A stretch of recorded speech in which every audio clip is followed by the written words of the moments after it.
Wala nang maraming paligoy-ligoy pa, diretso sa punto na. Maiksi lang ang komentaryo, pero diretso sa punto. Maraming kuro-kuro, may tiwali, may totoo. Dito, sa puntong diretso tayo. Punto, diretso.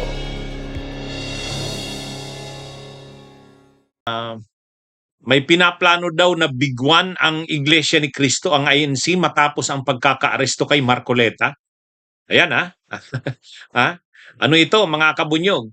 Kumakalat ito. Ha? Sinimulan ito ni Kiko Barsaga. Oh? Mayroon na namang pagbabanta itong si Kiko Barsaga. Pagkatapos niyan, may iba pang mga post na ganun din ang laman. So ano ba? Totoo ba ito? Ha? Mga kabunyog, mayroong mga kumakalat ngayon na mga posts. Ha?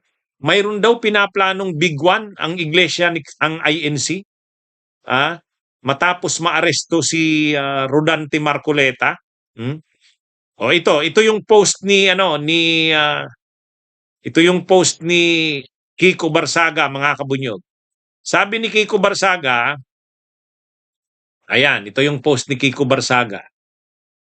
Malacanang has, sabi niya, Malacanang,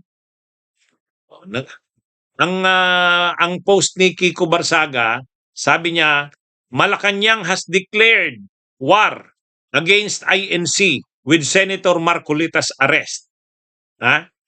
Post yan ni Kiko Barsaga.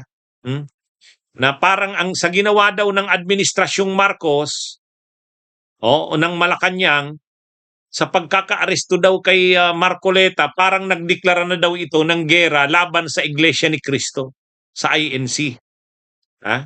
Yan yung post ni Kiko Barsaga.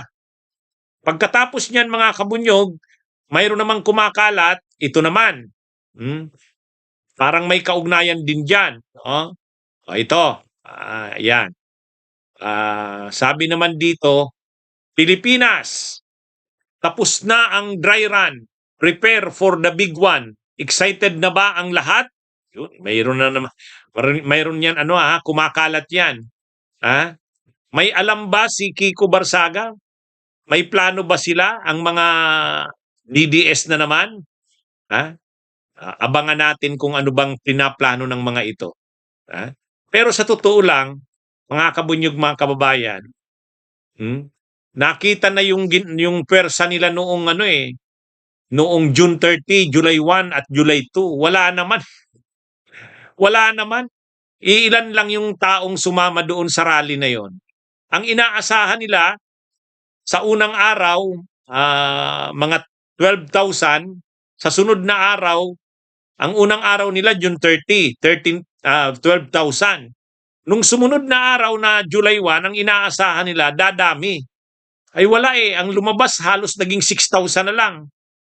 Nung pangatlong araw, lumipat sila ng liwasan, ang sinasabi nila madadagdagan pa daw. Ay wala, umabot na lang ng 3,000 o 4,000. So sa totoo lang mga kabunyog, mga kababayan, mukhang wala naman. Ewan ko, ginagatungan lang siguro ng mga DDS, nito nila Kiko Barsaga. Ito namang si Kiko Barsaga, kung makapanggatong, akala mo naman nagmumobilize siya ng tao. Wala naman. Wala naman tayong nakitang mga minubilize itong si Kiko Barsaga. Mabuti pa si Leandro Libeste.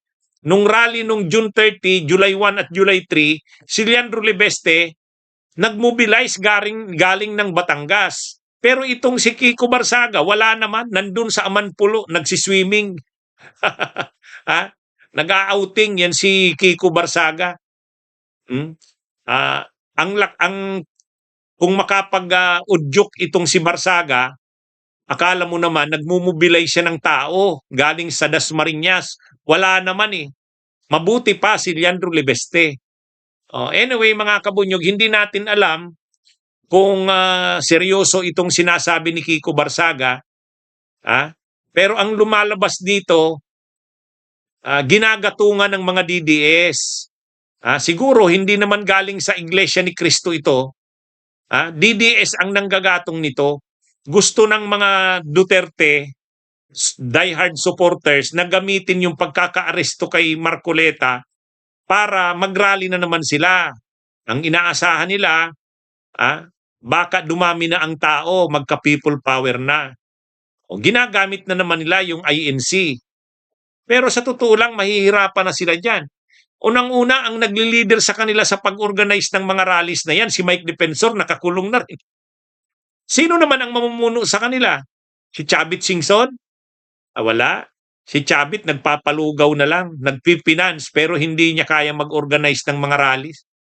Itong si Kiko Barsaga, nag-uudyok ng mga rally-rally, wala naman, hindi naman nagmo-mobilize ng tao. Oh.